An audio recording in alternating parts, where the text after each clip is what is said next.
My name is Brittany, and I'm a park ranger at Tennessee National Wildlife Refuge. Of course, if you're looking behind me, obviously not the refuge. This is me working from home, just like many of you are having to do.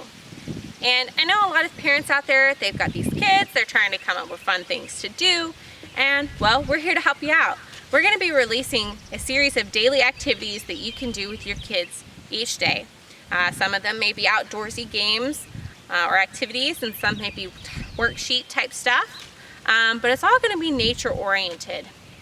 And we're going to be releasing those at 1 o'clock Central Time each day, each weekday. And on Mondays, we're going to be releasing what we're going to be doing for the whole week. And it'll also list some of those materials you might need in order to do some of these games or activities. And so I'm going to jump right on into our first game we're going to be doing. It's called Birds and Worms. And so right here, I have my worms.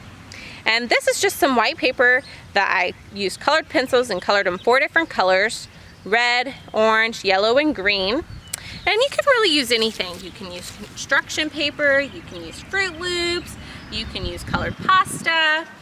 Any of that will work for this game. Something that can represent a worm.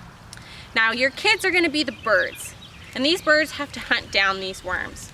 And you can make this game as complex or easy as you need it to be. You can have a small playing field like mine.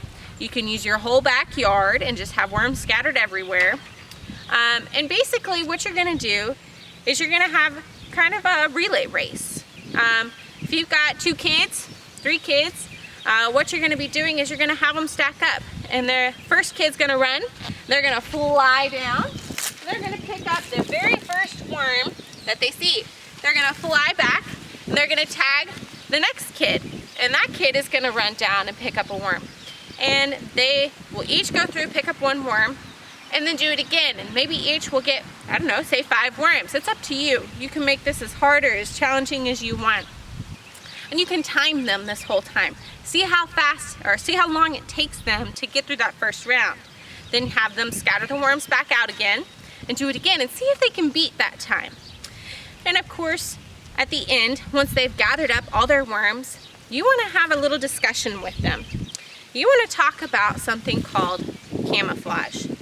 So if you're looking at this habitat I've got behind me, this is green grass.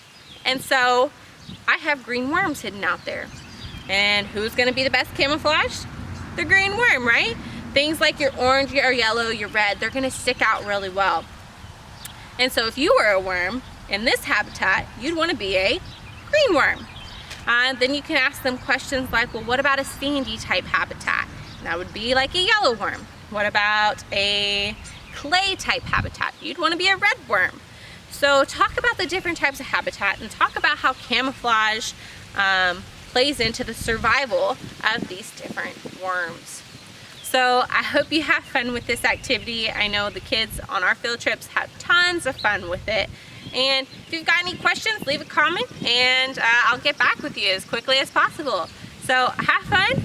And again, this is Brittany from Tennessee National Wildlife Refuge. Enjoy!